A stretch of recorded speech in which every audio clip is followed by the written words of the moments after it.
आज देख रहे हैं जो आपने फार्मर मीटिंग देख ली है, आज लिया है सालीगांव में, आपको मेजर इशू क्या दिख रहा है? देखिएगा, किसानों का जो मेजर इशू है तो है कि उनको फसल के सही दाम नहीं मिल रहा है। दूसरा, उनको बिजली की बहुत समस्या है, बिजली आती नहीं और बहुत महंगी है।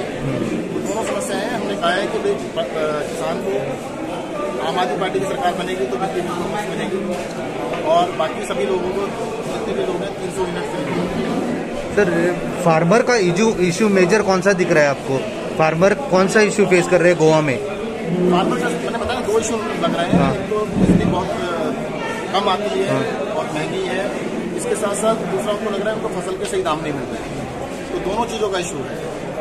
अच्छा, गोवा के जो फार्मर है वो जो पैडी के लिए जो सपोर्ट प्राइस उसको मिलता है, सपोर्ट प्राइस, वो पैडी जो सरकार लेते हैं तो 20 रुपये में किलो लेते हैं। तो फार्मर्स का जो ये है कि वो 30 रुपये उसको मिलना चाहिए। क्या है? सब फार्मर का कहना बिल्कुल ठीक है। जितना भी लागत है, जो भी खर्चा आता है, उसका कम से कम 50% अधिक मिलना चाहिए। 50% ज़्यादा मिलना चाहिए। प्रॉफिट 6 महीने काम किए, 6 महीने मेहनत की है, तो 50% का प्रॉफिट जरूर मिलना चाहिए। तो सही बात है और ये करना चाहिए। अच्छा।